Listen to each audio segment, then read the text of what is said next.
प्यारे बच्चों, हमने 7वें पाठ के हमने मौखिक प्रश्न किए, लिखित प्रश्न किए। अब हम पाठ के व्याकरण वाले भाग, जो कि इसमें भाषा से है, आज उनको हल करेंगे। हमने कल समझो और लिखो भी किया था। समझो और लिखो में हमने क्या किया था? हमने देखा कि बंदर शब्द दो तरह से लिखा जा सकता है, और आनंद शब्द, मंदिर, अंत, इन सबको दो तरह से लिखा जा सकता है। इसमें बिंदु को हमने आधा न से बदल कर लिखा। ठीक उसी तरह घंटा जो शब्द है उसको आधा ड लगा के हम लिख सकते हैं। तो घंटा, पंडित, कंठ और डंडा, हम इनको दो तरह से लिख सकते हैं और दोनों ही शब्द सही हैं। तो हम आज व्याकरण के शेष प्रश्नों को करेंगे।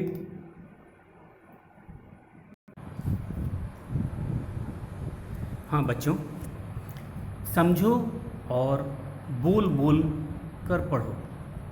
तो हम पहले इसको समझते हैं। पहला वाला है प हलंत जमा त। तो कौन सा शब्द बना बच्चों? ये बना पत, पत्त, जैसे सप्ताह, तृप्त, लिप्त। तो इसमें प आधा है और उसके बाद व्यंजन त है। अब हम चलते हैं श जमा ट, श हलंत जमा ट। तो मैंने बताया था जिसमें हल का निशान लग जाता है वो शब्द आधा हो जाता है। वो शब्द क्या हो जाता है? आधा हो जाता है। तो हमारा दूसरा शब्द है स्पष्ट। इसमें श आधा है और ट पूरा है। अगला शब्द है कष्ट। श आधा है और ट पूरा है। सृष्टि, सृष्टि का अर्थ होता है बच्चों संसार या दुनिया। तो इस सृष्टि में भी हमने देखा कि श आधा है और ट पूरा है। तो इन्हें हमें समझना है कि आधा व्यंजन प है और जमा त, ये क्या बनता है? पत्त। प कम देर के लिए पढ़ा जाता है, त ज़्यादा के लिए। जैसे सप्ताह, सप्ताह। तो प को कम देर के लिए हम पढ़ेंगे और त को पूरा पढ़ेंगे। उसी तरह तृप्त, तृप्त मतलब जब किसी की इच्छा पूरी हो जाती है, संतुष्ट हो जाता है, उसको तृप्त कहा जाता है। उसके बाद लिप्त, लिप्त मतलब संलग्न होना। तो लिप्त, सप्ताह, तृप्त, लिप्त। तो ये शब्दों की रचना, हमें ऐसे शब्द जिसमें आधा प और पूरा त मिलते हैं, ऐसे शब्द बनते हैं। सप्ताह का तो आपको अर्थ पता है। सप्ताह मतलब एक हफ्ता या वीक हम लोग बोलते हैं सप्ताह। तृप्त, लिप्त। तो इसमें पहले हमने देखा प हलंत जमा त। प हलंत मतलब आधा प और त व्यंजन। उसी तरह श जमा ट, ये शट बनता है। शट, शट को कम देर, श का उच्चारण जरा कम देर होगा और ट का पूरा उच्चारण होगा।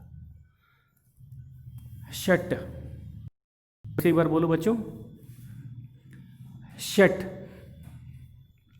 शट में श का उच्चारण कम है क्योंकि हम जानते हैं श के नीचे हलंत लगा है। हल का निशान लगने पे उस व्यंजन को कम देर पढ़ा जाता है। इसका अर्थ है कि वह आधा है। तो शट, ट पूरा बोलेंगे क्योंकि ट व्यंजन पूर्ण है।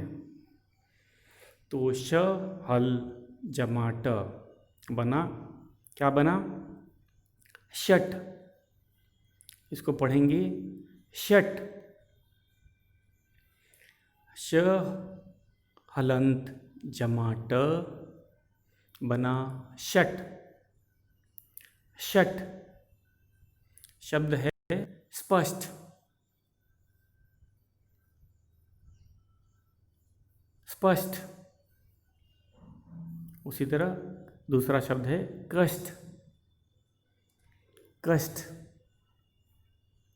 तीसरा शब्द है हमारा सृष्टि।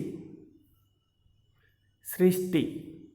त पे छोटी ई की मात्रा है, इसीलिए ध्यान से सुनना। इसको जो ई है कम देर के लिए बोला जाता है। फिर से ध्यान से देखना बच्चों। सृष्टि। सृष्टि। सृष्टि। तो इसमें त पे छोटी ई की मात्रा है, इसीलिए इसको कम देर के लिए बोला जाता है। कुछ बच्चे इसका गलत उच्चारण करते हैं।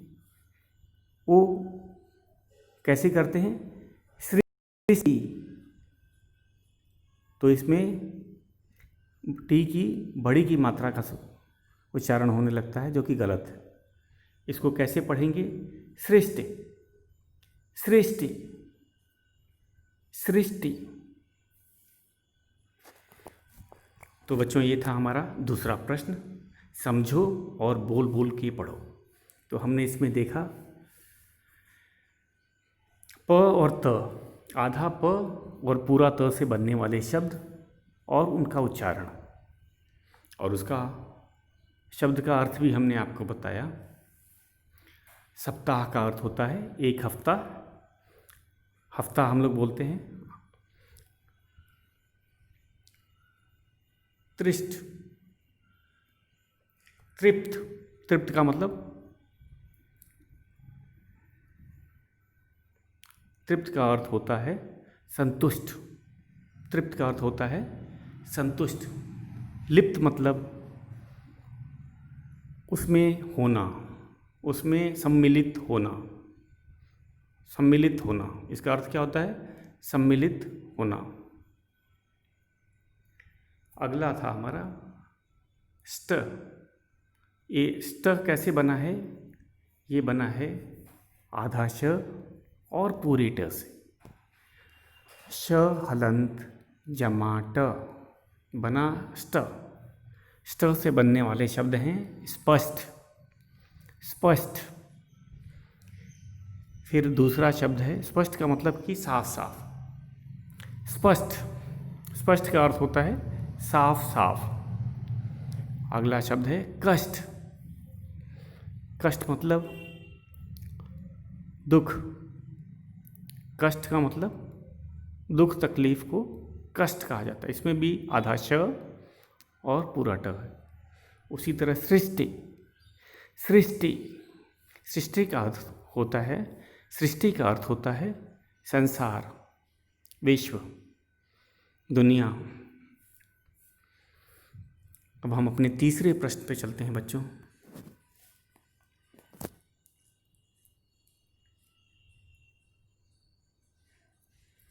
वाक्य के खाली स्थान के लिए सही शब्द के सामने टिक लगाओ और लिखो। तो इसमें हमें सही शब्द को चुनना है। पहला क है, जोकर को देखकर बच्चे डैश पड़े। पहला शब्द है हंस। दूसरा शब्द है हंस। हंस। जोकर को देखकर बच्चे, हंस तो एक पक्षी का नाम होता है। आपने हंस देखा ही होगा। हंस एक बड़ा सा पक्षी होता है, उसके पंख सफ़ेद होते हैं और वह अधिकतर हमें कहाँ दिखता है? पानी वाले स्थान पर, क्योंकि वह पानी से मछलियाँ पकड़कर खाता है। तो हंस एक पक्षी है। हंस, हंसना, हंसी, हमें जानते हैं जोकर लोगों को हंसाता है, और कभी कभी तो हम जोकर को देखकर ही हंस देते हैं। उसका चेहरा बहुत ही हंसाने वाला होता है, उसकी हंसी, उसके करतब, ये सब देखते ही हमें हंसी आ जाती। तो सही शब्द है हंस। जोकर को देखकर बच्चे हंस दिए, हंस पड़े। फिर से क है, जोकर को देखकर बच्चे हंस पड़े। तो हम इसको, इस प्रश्न को बच्चों हमें अपने पाठ्य पुस्तक में ही करना है। हमें जगह मिला हुआ है, इसको हम पेंसिल से टिक करेंगे। जोकर को देखकर बच्चे हंस पड़े। तो सही उत्तर है हंस पड़े, हंस। आप चाहें तो इसमें रिक्त स्थान पे हंस लिख भी सकते हैं, क्योंकि हमें जगह दिया हुआ है। अगला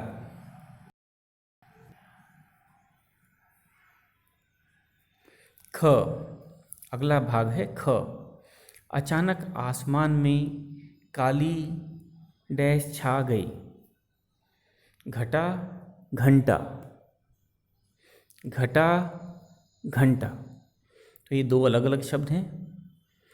घटा का अर्थ होता है बादल। घटा का क्या अर्थ होता है? बादल।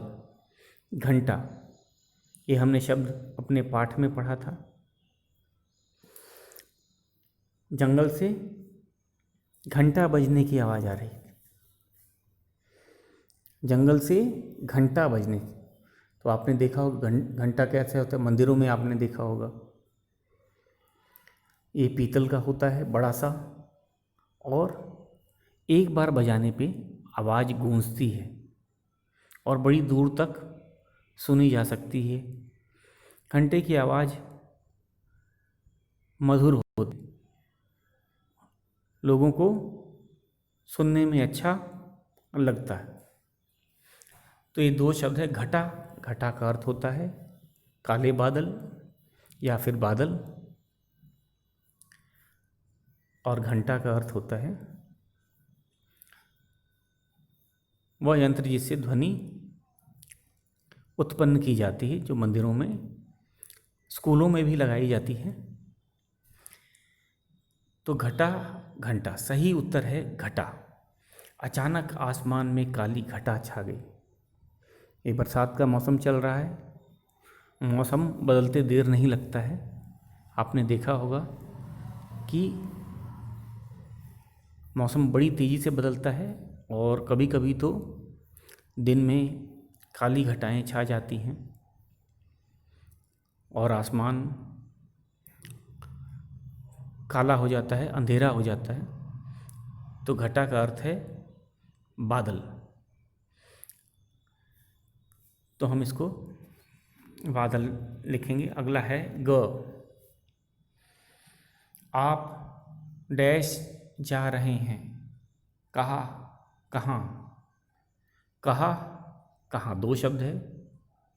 कहा मतलब कहने वाली, कोई बात कहा जाती है, कही जाती है, ठीक है। जैसे किसी ने, आज बच्चे ने कहा मैं स्कूल जाऊंगा, तो बच्चे ने क्या कहा? मैं स्कूल जाऊंगा। तो कहना मतलब बताना। और कहाँ, कहाँ मतलब किस स्थान पर। कहाँ का क्या अर्थ होता है? किधर, किधर।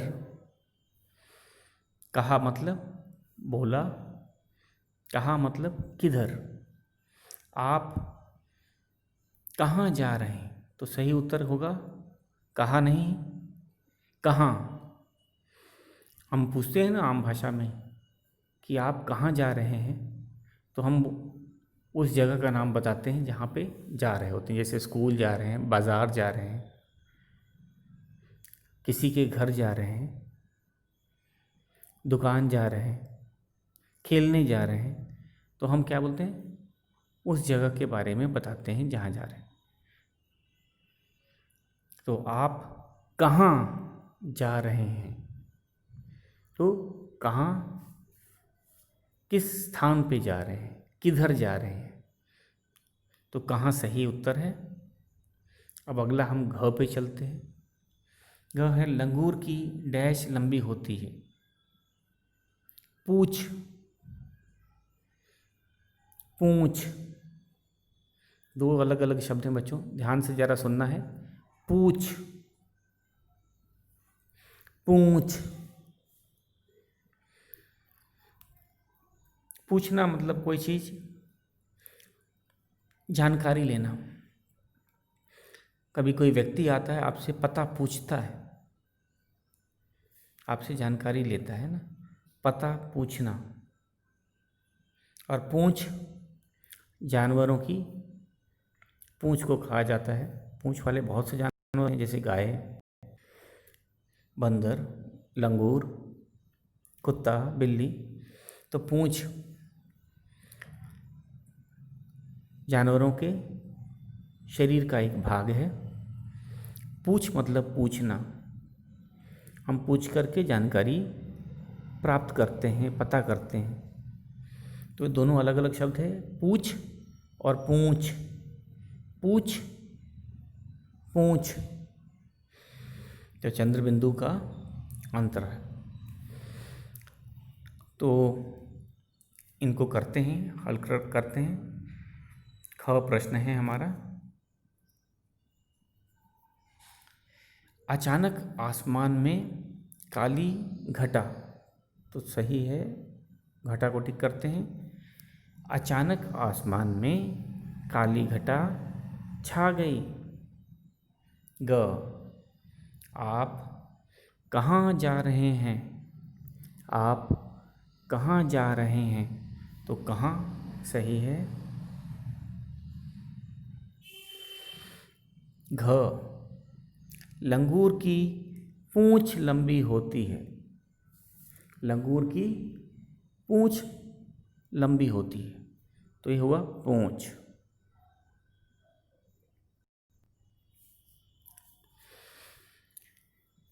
तो आपने इन सब शब्दों की पहचान की। इस शब्द देखने में समान लगते हैं, बोलने में भी लगभग उच्चारण समान ही लगता है, लेकिन इनके अर्थ अलग अलग हैं। तो बच्चों ध्यान देना है, ये जो शब्द हैं देखने में ज़्यादा वर्तनी में अंतर नहीं है, उच्चारण में भी बहुत अंतर नहीं। जैसे घटा, घंटा, केवल बिंदु का ही तो अर्थ है, अंतर है, लेकिन शब्द का अर्थ तो बहुत अंतर है। तो वर्तनी और उच्चारण की दृष्टि से ये जो शब्द हैं वो समान हैं,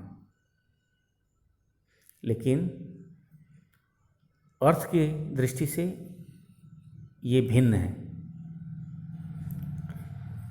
तो इसीलिए हमें सही शब्द चुन करके लिखना है। अचानक आसमान में काली घटा छा गई। घटा का अर्थ है बादल।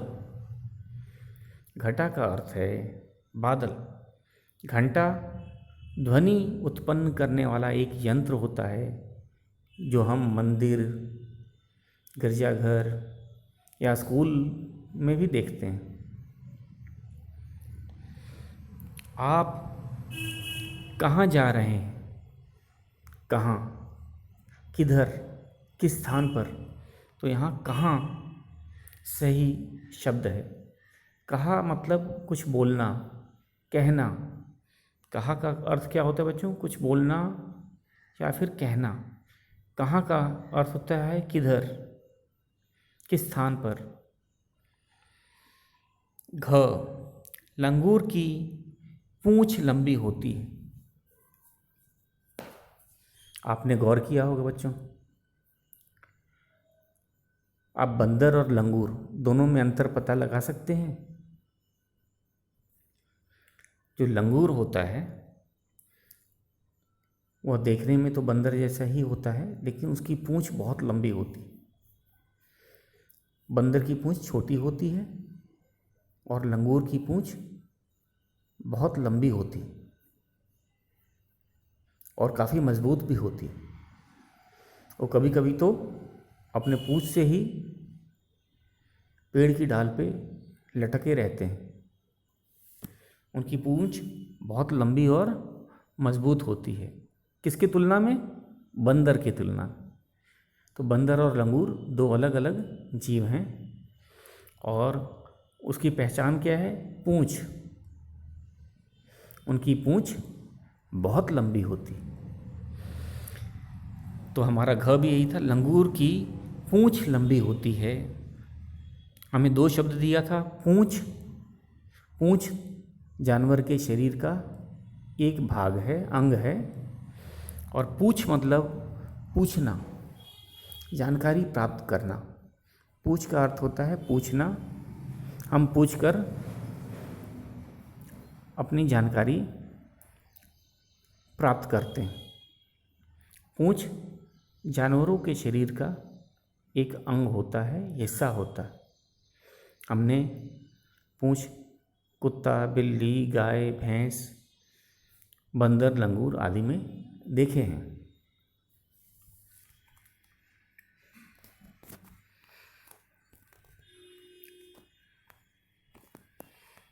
अब हम अपने चौथे प्रश्न पे चलेंगे।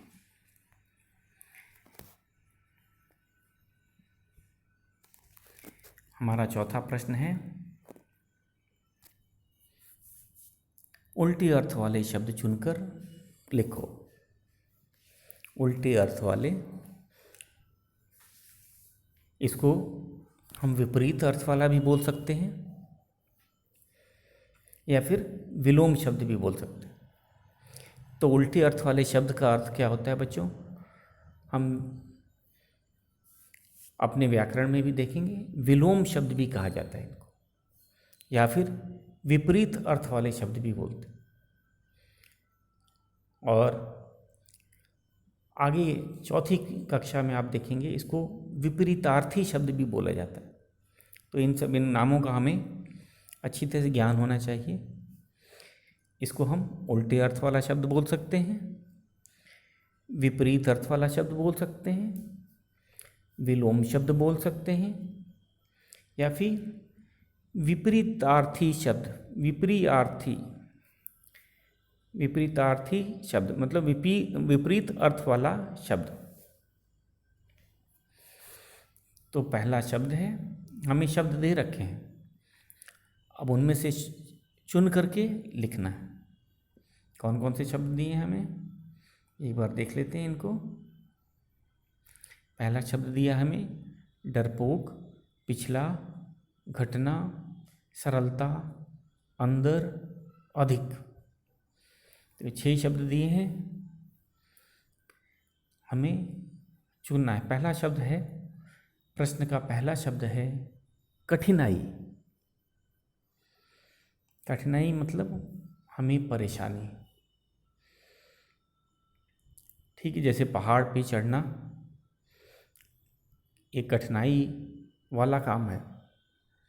किसी को अगर कहा जाए कि आपको पहाड़ पे चढ़ना है तो वो तो समझ जाएगा कि ये तो कठिनाई वाला काम है। इसका क्या अर्थ हो, उल्टे अर्थ वाला शब्द क्या हो सकता है इसका? सरलता, आसानी। सरलता मतलब सरल से बना शब्द है, सरलता का मतलब आसानी। जैसे पहाड़ पे चढ़ना कठिनाई पूर्वक होता है, लेकिन पहाड़ से उतरना आसान होता है। या तो कठिनाई का सरलता। कठिनाई शब्द का हम लोग लिखेंगे अर्थ सरलता।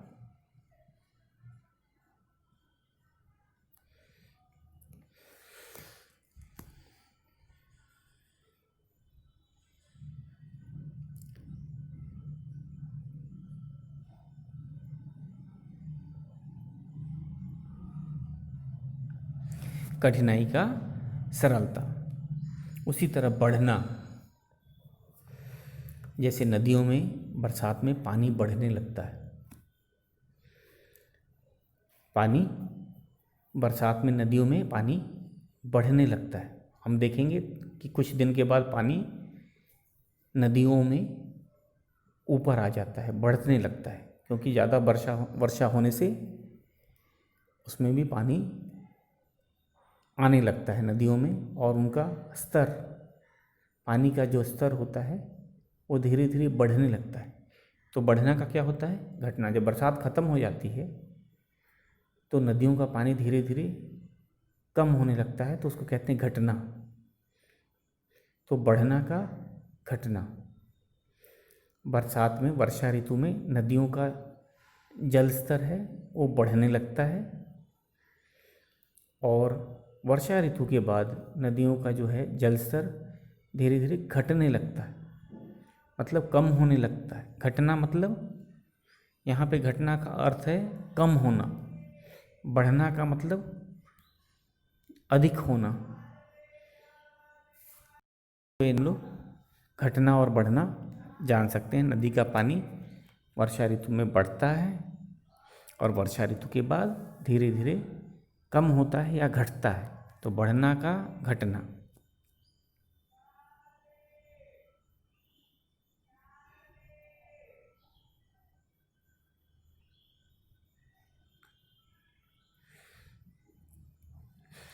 तो बढ़ना का घटना। थोड़ा, थोड़ा मतलब कम, और थोड़ा का विलोम होता है अधिक। थोड़ा का विलोम क्या होता है, या विपरीत या उल्टे अर्थ वाला शब्द क्या होता है? अधिक।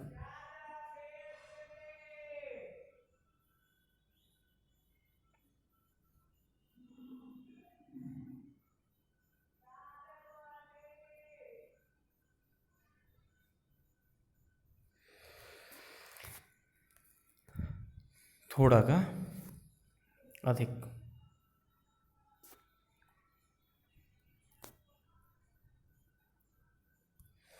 थोड़ा का अधिक।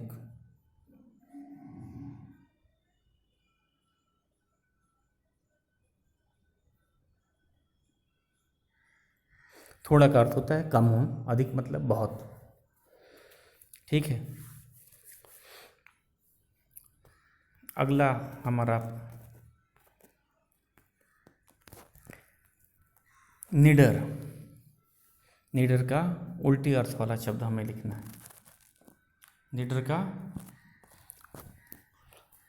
निडर का होता है जिसे डर ना लगे। जैसे हमारे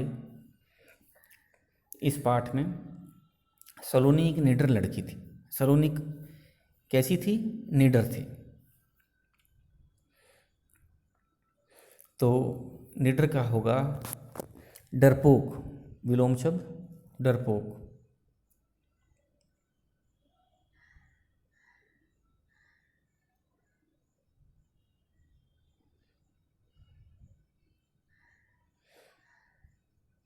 निडर का डरपोक। अगला का पिछला। निडर का डरपोक। डरपोक मतलब जो डर जाए। जैसे हम कह सकते हैं पाठ में गांव वाले डरपोक थे और सलोनी निडर थी। अगला का पिछला।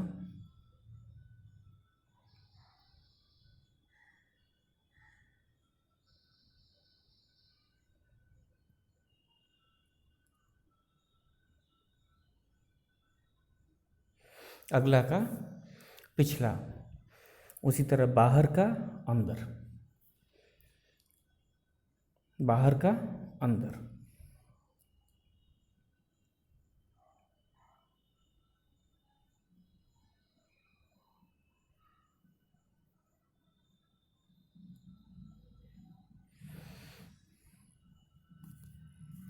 बाहर का अंदर। हाँ, तो बच्चों हमने उल्टे अर्थ वाले शब्द भी किए। इसको आपको पेंसिल से लिख के याद करना है। तो आज आपका क्या काम है? ये जो हमने पाठ के जो अभ्यास प्रश्नों को किया व्याकरण के, जिसमें विलोम शब्द था, शब्दों को, सही शब्दों को पहचानना था, उसको आपको लिख के उसको याद करना है। तो आज का गृह कार्य क्या है? उल्टी अर्थ वाले शब्द को लिख के याद करना है तथा शब्द, सही शब्द जो हैं उनको भी याद करना। तो आज के लिए इतना ही। कल हम अपने शेष प्रश्न करेंगे।